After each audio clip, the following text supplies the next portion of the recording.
think the gut infections are a big one too. So don't go all in on lime and forget about the gut bugs. Because if you've got H. pylori, I think that's a bigger smoking gun for your digestion.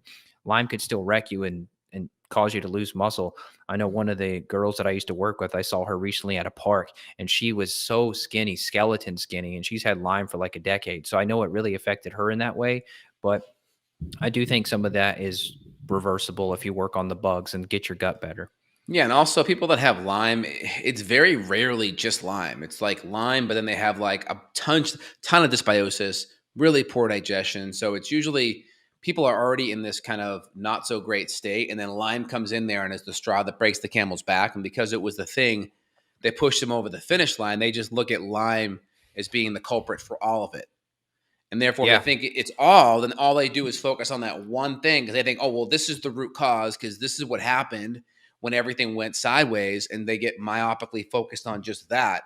And then they're on these crazy herbal uh, antibiotic protocols for years and they don't fix the other thing. So still get back to the basics with your digestion, with your, addressing the guts, really addressing all the stressors, the adrenals, make sure all of that's kind of dialed in. Also, how did you do with collagen? I mean, I found collagen is just great for building up that connective tissue because even like in today's day and age, we're getting a lot of muscle meat from our protein source. We're not getting enough of our connective tissue or skin or hide or those type of things like the soups and bone broths probably our ancestors used to do. We're not getting a lot of those amino acids, which are really important for connective tissue.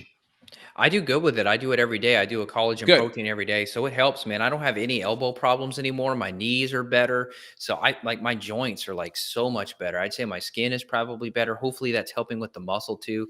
She commented that she did have Bartonella and Babesia. So yeah, that's a triple whammy. I mean, you got to keep working on it. I'm not a fan of the antibiotics. So this is a topic for another podcast, but you had mentioned that you were doing antibiotics and that typically causes the Lyme to go into like a cyst form where it hides from the immune system. And a lot of people rebound and relapse on that. So I prefer herbs. Yeah, and also if you go look at all of the antibiotic side effects, they all match Lyme as well.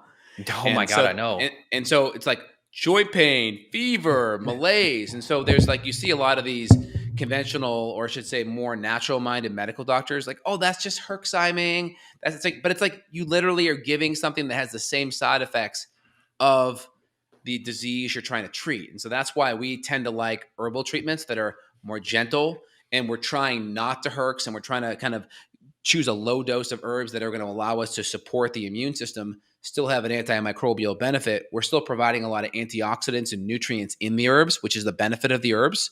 And they don't cause as much mitochondrial damage while we work on everything else. So we're still not going to ignore everything else. And we're going to find a treatment that makes sense and doesn't make you feel sicker and have this self fulfilling prophecy of the side effects actually match the disease that you're taking. No joke. Yeah.